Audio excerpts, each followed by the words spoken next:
Olá, você conhece a história da igreja de Esmirna, uma das 7 igrejas que foi mencionada no livro de Apocalipse? Pois bem, essa igreja recebe vários encorajamentos, várias palavras de conforto, vinda do próprio Jesus e nenhuma repreensão. Por que será que essa igreja, de uma maneira muito especial e particular, foi tão confortada pela palavra e não foi repreendida? Talvez isso tenha um pouco a ver com a história desta igreja, que esteja envolvida naquele momento num contexto de grande desafio, inclusive de grande perseguição. Se nós olharmos para a história e para o contexto onde essa igreja está situada, perceberemos que a cidade de Esmirna é uma cidade resiliente, forte, que enfrentou vários sofrimentos, mas que também resistiu e até mesmo superou. Diz a história que Esmirna foi destruída no ano 600 a.C., totalmente aniquilada, reduzida a cinzas.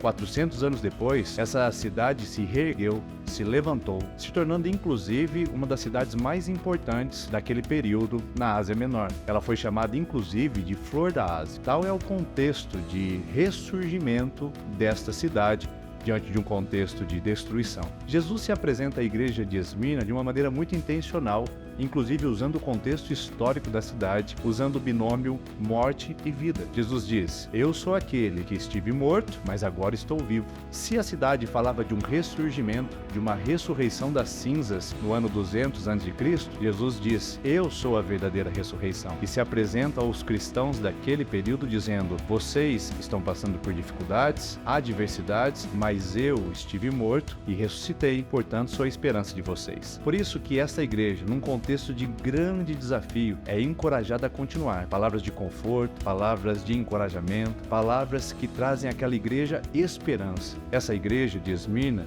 tinha no seu contexto grandes tribulações. A perseguição do Império Romano era cada vez mais cruel contra eles. Esta igreja tinha um contexto também de miséria. O texto diz que eles se consideravam pobres, mas Jesus, olhando para o contexto daquela igreja, diz: mas vocês são muito ricos. Ou seja, a pobreza aparente daquela igreja contrastava com a riqueza interna diante do que aquela igreja oferecia ao reino de Deus. E também essa igreja é considerada como uma igreja perseguida, caluniada, difamada principalmente pelos judeus daquele contexto. Por isso, diante desse tripé, tribulação, calúnia e até mesmo essa situação de pobreza e miséria, Jesus enfrenta essa situação dizendo a eles: vocês são abençoados, vocês são fiéis, vocês são firmes. A história de Esmirna e da cidade de ressurreição nem se compara com o que vocês viverão em mim caso o sofrimento continue atacando a vida de vocês. Por isso que Jesus termina esta pequena carta dizendo a eles: sejam fiéis até a morte e eu darei para vocês a coroa da vida. O que seria essa coroa da vida? O que seria essa palavra de promessa que vem para fechar, para concluir toda essa palavra de Jesus a essa igreja? Isso nós aprenderemos no próximo vídeo e eu convido você a ficar conosco para que a gente possa descobrir o que é que Jesus promete a uma igreja que tem grandes desafios e sofrimento ao seu entorno.